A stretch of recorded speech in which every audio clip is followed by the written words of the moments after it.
네, 다음으로 이 시각 월가 시간입니다. 오늘은 또 추수감사절로 인해서 휴장인 만큼 여러분들이 궁금해하실 만한 내용들 좀 해소해보는 시간 가져볼 텐데요. 자, 오늘은 젠틀함 속 날카로운 투자 감각 갖추신 분이죠. 퍼스트프라임 리서치 이동근 대표 모셨습니다. 어서 오세요. 네, 안녕하십니까. 네, 안녕하십니까. 자, 오늘의 첫 주제입니다. 자, 환율은 이미 1,400원대는 뉴노멀이 됐고요. 이제 1,500원까지 바라보고 있는 상황인데 이 환율 급등의 원인 중에 하나로 서학개미들이 미국 주식을 너무 많이 사서 그렇다. 이런 게 꼽히고 있더라고요. 그래서 해외 주식의 추가 과세를 검토한다는 이야기까지 나왔는데 이게 또 반발이 거셌는지 기재부에서 검토한 바 없다라고 좀 한 발 물러서는 모습이었거든요. 이 내용에 대해서 이게 아예 가능성이 없는 것인지 만약에 현실화된다면 어떤 파장을 일으킬지 궁금합니다. 뭐 결론부터 말씀드리면 사실 지금 이미 국내 주식 투자와 해외 주식 투자는 약간의 그 불공평한 부분이 분명 있죠. 해외 주식에 대한 과세가 훨씬 더 높습니다. 그렇기 때문에 이런 부분들에다가 만약에 여기서 추가 과세를 한다면은 사실 정말로 형평성에서 크게 어긋나는 일이 될 거예요. 사실 그래서 이제 아마도 정부 측에서도 이 부분에 대해서는 뭐 얘기는 나왔습니다만은 결국 이제 그 정도 선에서 아마 마무리된 것이 아닌가라는 생각이 들고요. 그래서 사실은 오히려 지금 이게 지금 이제 원달러 환율이 뭐 1,460원, 1,470원, 1,500원 얘기가 나오고 있는데 이게 이전의 상황, 그러니까 우리가 이제 최근에 나오기 시작한 얘기가 이제는 원달러 환율 1,450원 위에 있는 것이 뉴노멀이다라는 얘기가 나왔는데 네. 사실 그 기본이 결국은 이 우리 내국인들의 해외 주식 투자 비중이 늘어난 것이 굉장히 그 중요한 원인이 되고 있어요, 사실은. 이게 어떻게 보면 구조적인 변화인 거죠. 과거에는 사실 아시다시피 해외 주식을 투자하는 데 있어서 제약 조건도 많았고, 그리고 이제 그 부분에 규제가 많았기 때문에 사실은 이게 쉽지가 않았고, 그래서 사실 이것이 뭐 그 비중도 상당히 적었을 뿐더러 환율에 영향을 미칠 거라고는 생각도 안 했던 거예요. 네. 근데 이게 이제 상황이 바뀌다 보니까 워낙 지금 이제 해외에 나가는 자금들이 많다 보니까 이 부분이 결국은 많은 환전 수요를 발생을 시키고 이 부분이 이제 말씀드린 대로 구조적인 어떤 그 원화 약세의 굉장히 중요한 요인으로 작용을 하고 있습니다. 그래서 이 부분이 뭐 사실 그러니까 제일 중요한 거는 만약에 이 부분이 뭔가 이 부분을 갖다가 좀 이제 개선시키고 완화시키기 위해서는 결국은 국내장을 활성화시켜야 돼요. 그러니까 이게 사실 작년 한 말 정도부터 사실 이제 해외 시장에서 우리나라 장으로 들어온 자금들이 좀 늘어나기 시작을 했거든요. 사실은 네. 올해는 실질적으로 우리 시장이 훨씬 더 수익률이 좋았고요. 이제 결국 그런 거예요. 물론 한번 이제 미국 주식을 하신 분들은 사실 또 그 매력을 또 못 버리시더라고요, 보니까. 그래가지고 이제 계속 미국 장을 하시는데, 네. 뭐, 냉정하게 말씀드리면 올해는 우리나라 장이 훨씬 더 수익률이 좋았어요. 사실 그쵸. 그래서 빠른 분들은 벌써 이제 우리나라 장으로 많이 작년 말부터 돌아오셨단 말이에요. 저도 작년 말에 제가 매경 그 연말 특집 방송에서 똑같은 얘기를 했어요. 올해는 우리 장이 좋을 거라고 얘기를 했거든요. 예. 근데 어쨌든 간에 뭐 제 네. 말이 맞고 틀리고의 문제가 아니고 어쨌든 간에 그래서 결국 제일 좋은 방법은 그거예요. 그러니까 우리나라 장으로 이제 투자자들 다시 끌어들일 수 있는 유인책이 제일 중요하다. 저는 그 말씀을 드릴 수가 있을 것 같아요. 우리 장으로 끌어오려는 유인책이 중요하다. 네. 그러니까 어쨌든 개인 투자자들도 끌어와야지만 이제는 뭐 국민연금도 국내 주식에 투자해야 된다 이런 얘기까지 나오더라고요. 사실 국민연금은 지금 두 가지죠. 하나는 결국은 지금 미국장의 비중을 좀 줄이고 국내장으로 비중을 늘려야 된다라는 부분. 두 번째는 이제 환율에 대한 방어 네. 역할인데 사실 지금 아시겠지만은 뭐 이 환율에 대한 방어 얘기들은 이전부터 계속해서 나왔던 얘기들이고 뭐 이제 이제 원달러 환율이 지나치게 그 변동성이 나타날 때 국민연금이 이제 그 달러 주식을 팔아가지고 이거를 좀 해지하는 역할을 해줘야 된다라는 얘기들이 많이 나오고 있는데 네. 뭐 이 부분은 현실적으로 가능해 보여요. 그리고 이제 다른 나라들도 이제 그러한 그 제도적인 장치를 마련한 나라들이 있기 때문에 국민연금의 역할 중에 하나로 이제 우리가 받을 수 있을 것 같고요. 그리고 이제 결국은 국민연금 자체가 해외 주식을 늘릴 수밖에 없었던 이유가 네. 사실은 이제 이게 여러 가지 그 우리가 얘기하는 투자위원회라든가 이런 쪽에서 이제 그런 비중을 결정하는데 사실은 이게 이제 지역별 포트폴리오라든가 이런 부분을 짜다 보니까 상대적으로 이제 그동안 미국장이 되게 좋았단 말이에요. 그러니까 그거를 안 하는 것이 수익률에 굉장히 마이너스였던 거죠. 그쵸. 그래서 네. 그쪽에 이제 비중을 늘려놨던 거고 사실 이제 이제는 우리나라 장이 수익률이 좋기 때문에 이쪽으로 와야 되는데 또 이제 절차를 밟아야 돼요. 뭐 하고 싶다 그래가지고 바로 비중을 바꾸는 게 아니고 위원회 거쳐야 되고 네. 그런 이 절차라는 게 있기 때문에 사실은 그게 좀 시간이 걸리는 부분이고 아마도 한 내년 정도부터는 다시금 이제 좀 비중이 좀 이제 조절이 되지 않겠는가 그런 생각이 들고요. 그래서 이제 그 부분은 사실 뭐 국민연금의 국내 주식 투자라든가 이런 부분도 상당히 좀 중요해 보이고요.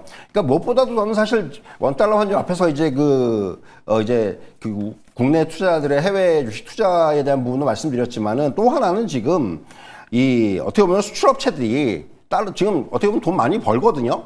달러 많이 벌어들이는데 이 달러가 우리나라로 들어오진 않고 있어요. 왜냐하면 지금 기본적으로 우리나라 기업들이 이제 대미 투자를 많이 해야 되지 않습니까? 네. 그러니까 그거 스테이하고 있는 거예요, 그냥. 그래서 이제 그런 부분들이 어떻게 보면 지금 작용하는 측면이 있기 때문에 사실은 지금 굉장히 좀 복잡한 문제고 그래서 이제 저는 뭐 원달러 환율이 여기서 좀 안정이 된다고 하더라도 여기서 이제 급격하게 떨어지거나 할 것 같지는 않고요. 다만 내년에는 좀 이제 상황이 달라지지 않겠는가 하는 생각이 들어요. 왜냐하면 이제 내년 같은 경우 뭐 이러한 이제 대미 투자라든가 이런 부분들이 어느 정도 이제 윤곽이 좀 잡힌 상황에서 뭐 예를 들면은 반도체 기업들의 이익이 올해보다 굉장히 급증을 할 것으로 보여지고 그럼 이제 또 이번에 이제 반도체 회사들이 발표를 했지 않습니까? 국내 투자를 대폭 늘릴 거라고 발표해 삼성전자든 SK하이닉스든 발표를 했단 말이에요. 그럼 이제 우리나라로 들어오는 자금들이 분명히 이제 발생을 할 거예요. 그렇게 되면 아마도 내년에는 올해하고는 좀 원달러 환율의 흐름이 좀 달라지지 않겠는가. 그러니까 뭐 단기적으로 지금 1,500원 얘기가 나오고 있지만은 그 부분은 단기적인 부분이고 중장기적으로 봤을 때는 저는 오히려 내년 정도에는 1,400원 또 밑으로도 갈 수도 있다. 또 이런 좀 섣부르지만은 네. 그런 예상을 한번 해보도록 하겠습니다. 좀 추가적으로 질문을 드리자면 네. 어쨌든 정부에서는 이 서학개미들이 주식을 사들여서 환율이 오르는 영향이 있다라고 말을 네. 하고 있는 거잖아요. 네. 대표님께서는 여기에 좀 동의를 하시나요? 이게 결국 제가 앞에서 말씀드린 구조적인 부분이라고 말씀드렸는데, 그러니까 네. 과거와 지금의 패러다임이 바뀐 거죠. 그러니까 과거에는 사실은 이런 부분에 대해서 아무도 생각을 안 했었고 그 부분이 이렇게 영향을 미칠 거라고 생각을 안 했는데 지금 이제 보니까 뭐 해외 투자에 대한 비중이 늘어나고 해외 투자가 전면적으로 허용하다 보니까 이런 부분이 발생하고 일정 부분은 분명히 이런 국내 자금에 해외 직접 투자가 영향을 준 건 사실이에요. 네. 그거는 이제 근데 이거는 사실은 그게 여기에 문제가 있다라고 얘기하기보다는 네. 이거는 구조적인 부분이기 때문에 그 부분을 어떻게 하든 간에 국내 증시 투자시고 앞에서 말씀드린 대로 끌어들이기 위한 그런 노력이 좀 필요하다. 전 이렇게 좀 말씀드릴 수가 있을 것 같습니다. 네, 또 이렇게 국내 투자자들이 미국에 많이 투자하는 게 사실 활성화된 지도 얼마 되지 않았기 때문에 이걸 또 국내로 끌어올 수 있을 만한 유인책이 좀 필요해 보이는 시점이고요. 자, 저 다음 주제로 넘어가 보도록 하겠습니다. 어제 나온 지표입니다. 주간 신규 실업수당 청구 건수가 나왔는데요. 이전 주보다 감소했고 예상치보다도 낮았습니다만 2주 이상 계속 신청하는 이 지속 청구 건수라는 거는 오히려 이전 주보다 좀 증가를 했습니다. 이거를 또 우리가 어떻게 봐야 할까요, 대표님? 제가 항상 미국 고용을 말씀드릴 때 가장 중요하게 보는 게 바로 말씀하신 계속 실업수당 청구 건수예요. 이게 네. 연초부터 거의 지금 계속 증가세예요. 지금 보면 이번에도 이제 최근의 지표가 증가세를 보였는데 반면에 이제 신규 실업수당 청구 건수는 4월 중순 이후에 가장 낮아요. 그러니까 이게 결국 그러면 좋은 거 아니냐. 지금 고용이 어떻든 간에 그래도 어느 정도 견조한 게 아니냐라는 그런 이제 어떤 해석이 가능한데 다만 그 내용을 좀 봐야 될 것 같아요. 제가 외신들을 유심히 보니까 어떤 분석들이 나오냐면은 경기 둔화가 되는 우려 속에서 기업들이 기존의 인력을 그냥 계속 가져가려는. 예. 그러니까 해고는 안 하는데. 해고는 안 해도. 예, 네. 새로 뽑지도 않고. 그러니까 계속 실업수당 청구 건수가 늘고 있다는 거는 지금 그러니까 한 번 일자리 잃어버린 사람들은 다시 찾기가 되게 힘들다는 거거든요. 근데 반면에 기존에 있는 사람들은 그냥 놔두는데 그러니까 이게 만약에 여기서 이제 해고로 이어진다? 그렇게 되면 이제 정말로 심각해지는 거예요. 그런데 네. 아직까지 그 단계는 아닌데 다만 사람을 더 안 뽑는다는 거죠. 이게 저는 여기에 방점이 찍혀야 된다고 생각을 해요. 신규 실업수당 청구 건수가 뭐 낮은 수준이다, 고용 견조하다 이렇게 받아들일 게 아니고 네. 지금 새롭게 사람을 채용 안 하고 있다라는 쪽에 방점이 찍혀야 된다. 좀 이렇게 좀 말씀을 드리겠고요. 네. 그러니까 지금 보면은 최근에 보면은 이제 베이지북이 발표가 됐지 않습니까? 네. 근데 베이지북도 보면은 어떤 내용이 들어갔냐면은 이거는 이제 그야말로 고용에서 이제 파생되는 내용인데 전반적인 소비가 둔화되고 있다. 근데 고소득층의 소비는 견조하다. 오히려 이게 확장이 되고 있다 이런 얘기들이 나왔어요. 그리고 중저소득층 중심으로 소비가 위축이 되고 있다. 그러니까 소비의 양극화를 베이지북이 지적을 했습니다. 이걸 또 K자형이라고 K자형이라고 하더라고요. 그러죠. 예, 바로 K자형이라고 그러는데 이게 이제 바로 그거예요. 그러니까 고용의 감소가 지금 중저소득층의 어떻게 보면 소비의 감소로 이어지고 있고 이번에 이제 트럼프 행정부에서도 이게 이 상황이 심각한 걸 아니까 뭐 커피라든가 또 코코아라든가 그리고 뭐 그 밀가루라든가 이런 그 정말 필수품에 네. 대해서 관세를 낮추는 이런 쪽에 지금 이제 그런 조치를 취했단 말이에요. 그러니까 이런 것만 놓고 보면 사실 지금 이 고용의 어느 정도 이제 그 리스크는 분명히 커지고 있는 거고 지금 사실 이제 고용 지표가 셧다운이 되다 보니까 우리가 이제 그 대안으로 삼는 게 최근에 ADP 민간 보고서잖아요. 요번에 이제 나왔지 않습니까? 네. 근데 요번에도 역시 그 4주간 주당 평균이 13,500개의 일자리가 감소했어요. 그러니까 이것만 놓고 보더라도 지금 일자리가 정말 그러니까 그 전 지표가 2,500개였는데 이게 13,500개로 늘어난 거예요. 그러니까 이것만 놓고 보더라도 굉장히 지금 고용이 분명히 심각해지고 있다. 이 부분은 그래서 사실 이번에 연준의 어떤 의사결정에 있어서 네. 이런 부분들은 상당히 저는 영향을 많이 미치지 않겠는가 좀 이런 말씀을 좀 드릴 수가 있을 것 같습니다. 또 금리나 기대감에 영향을 준 요인 중 하나가 뭐 윌리엄스 총재 발언도 있겠지만 이런 베이지북의 내용들도 또 추가적으로 영향을 주는 것 같고요. 또 여기에 더해서 케빈 헤셋이 이제 또 네. 새로운 의장이 될 수 있다. 예. 이런 가능성을 시장에서 많이 보고 있는데 저는 또 한편으로 또 트럼프의 충성파다 보니까 혹시라도 연준 의장이 되면 신뢰가 깨질 수는 있지 않을까 이런 생각도 들었거든요. 그러니까 신뢰가 깨지는 거는 뭐 나중에 얘기겠지만은 네. 저는 이제 그런 생각이 들어요. 케빈 헤셋이 연준 의장이 되면은 그냥 연속으로 한 금리 한 4, 5회 정도 그냥 인하하는 거 아니야? 이런 네. 생각이 들어요, 솔직히. 네. 그러니까 충분히 가능해 보여요. 지금 왜냐면 계속해서 일관적으로 캐비넷에서 얘기할 때마다 금리 계속 내려야 된다는 얘기를 하고 있는 사람이고, 그렇기 때문에, 야, 이거 내년에 그러니까 그것이 단기적으로는 시장에 굉장한 이 업사이드를 줄 수 있겠지만은, 이게 장기적으로 보면 굉장히 안 좋은 거거든요, 이거. 그러니까 계속해서 돈이 풀릴 수가 있기 때문에, 그러니까 사실 그 부분이 또 인플레이션의 유발이라든가 이런 쪽으로 연결이 될 수가 있기 때문에 사실은 이게 뭐 모르겠습니다. 그런데 분명히 캐비넷이 진짜 연준 의장이 확정이 되면은 이 금리 정책에 있어서의 굉장한 어떤 변화가 나타날 수는 있다. 저는 이 말씀을 좀 드릴 수가 있을 것 같습니다. 네, 알겠습니다. 또 시장에서 캐비넷의 이야기가 나오고 나서 국채금리가 오르진 않았거든요. 네. 오히려 하락을 했기 때문에 그래도 일단은 괜찮다라고 보는 것 같고요. 자, 연준 이야기를 좀 해봤는데 마지막으로 좀 알파벳과 엔비디아 이야기를 해볼까요? 네. 계속해서 엇갈리는 흐름 언제까지 갈 거라고 보세요? 사실 지금 저는 모르겠어요. 이게 알파벳하고 엔비디아가 이렇게 서로 간에 이런 그러니까 뭐 대립관계의 주가 흐름이 나올 거라고 생각을 잘 안 했는데 네. 오히려 저는 그런 생각이 들어요. 그러니까 그동안 사실은 이 알파벳, 그러니까 구글이 조금 대접을 못 받았죠, 시장에서. 우리가 얘기하는 대접을 못 받았는데 이제야 좀 가지고 있는 어떤 포텐셜을 터트리는 게 아닌가라는 생각이 듭니다. 그동안 사실 뭐 엔비디아의 GPU가 압도적으로 시장을 장악을 하고 있었고 또 이제 우리가 얘기하는 AI 쪽에서도 우리가 얘기하는 오픈 AI의 챗GPT가 뭐 거의 이제 독주를 했는데 그러니까 이 두 가지를 한꺼번에 깰 수 있는 그런 무기를 가지고 이제 구글이 알파벳이 등장을 하면서 사실은 이게 구도가 바뀌고 있고 근데 이제 또 이 구글의 어떤 이런 최근의 행보에 대해서 시장이 너무 지나치게 또 확대 해석을 하는 측면이 있어요. 물론 뭐 제미나이가 굉장히 지금 뛰어난 부분이고 그런 것도 네. 맞고. 근데 이제 뭐 TPU 같은 경우는 사실은 구글 자체에서도 지금 시장 점유율의 목표치가 10%예요.